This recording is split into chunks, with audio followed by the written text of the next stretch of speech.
Hello? Hi, Christee. Hi. Yeah, it's Jason here. How's it going with you?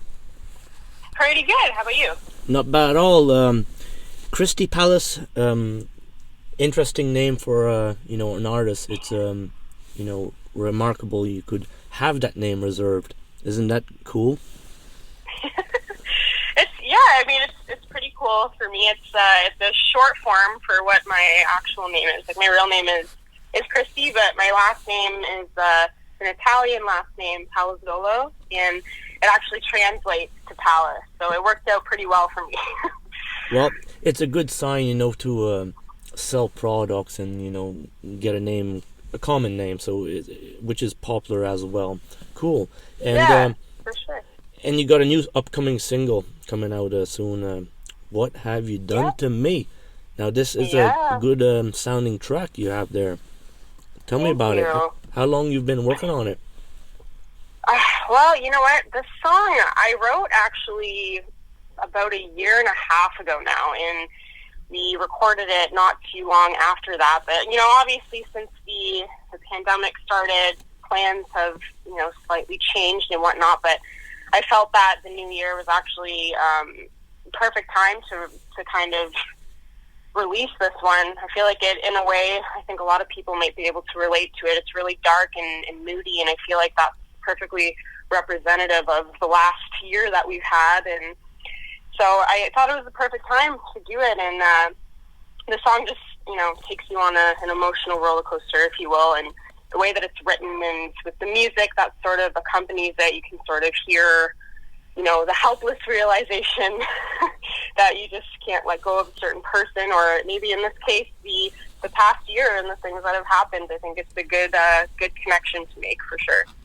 And like that, the type of dark desire music in pop, and dramatic and moody, it does fit the theme of 2021 now. Yeah, that's right. Hopefully things turn around a yeah. bit, but like I said, I do feel like it. For me, anyways, I think it was the perfect time to release something like this. I think it definitely talks of my mindset of the last year, for sure. And also with this, will you have like a promo video coming out and stuff like that? Yeah, absolutely. So we shot the music video for this not too long ago, and it's looking pretty awesome. I think when people watch it, you'll definitely be able to make the connection, between the music and the way that the video was shot, and turned out really good. So I hope people enjoy it.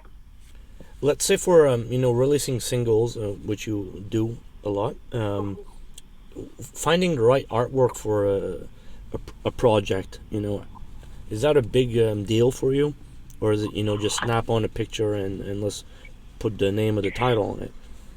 No, I think it's exactly as you said. I think coming up with the artwork, I think is so important, and for me especially, it's the biggest part of releasing the song. You want the visuals to match the music, right, and the theme of the song that you're releasing. And I love doing that. I think that's my favorite part, just going through the photo shoot and the process of trying to capture the emotion and the whole theme, and then picking it is a whole other thing, right?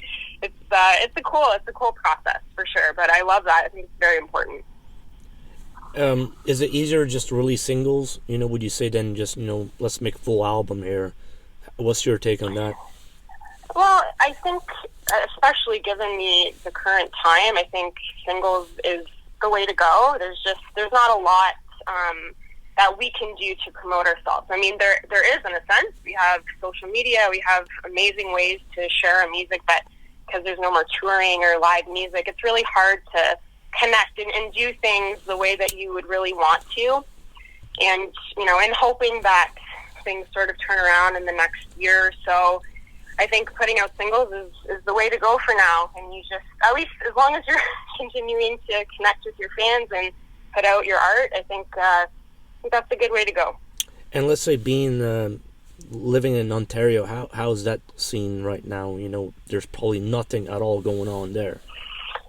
Yeah, I think everyone is sort of going through that in their own way. I think the whole world is on pause you know, and I mean, Ontario is my home, right? I love it here, and I'm originally from Windsor, and I moved to Toronto about 2 years ago to pursue this and take my career to the next level. And obviously, there's a huge change in the way that things are going on around here. There's just, like, again, there's no live music. There's no buzz anymore in the city because everything's shut down, and it's a little disheartening. But I think with any sort of art, it's one of those things that you keep making it, you know, no matter what the circumstances, it's a part of you, and you find a way to continue on. Do you think, you know, in the near future, or, you know, in the far future, we're going to be doing more collaborations online? Because we're seeing it a lot with our artists in general. And are you collaborating yourself with other artists? Yeah, I think, I mean, collaboration right now, too, is interesting, because normally that's something that a lot of people like to do in person, right? You sort of feed off of the other person's energy, and, you know, doing things virtually is it's strange. It's a very strange thing, and a lot of people have had to adjust to that, and I have as well. But yeah, I mean, again, and everything else that you're doing now, you find a way to continue on, and even if it's not the best case scenario, you just make the most of it. Very well said. You know, well, I wish you luck and success, you know, with all this stuff going on, and What Have You Done to Me sounds great, and just keep up the great work. Well, I really appreciate it. Thank you so much. Okay, well, you have an excellent day in Ontario, and I'll have an excellent day in Nova Scotia. That sounds good. I appreciate it. Thanks so much. All right, you have a good one. Thank you. You too. Bye. Bye.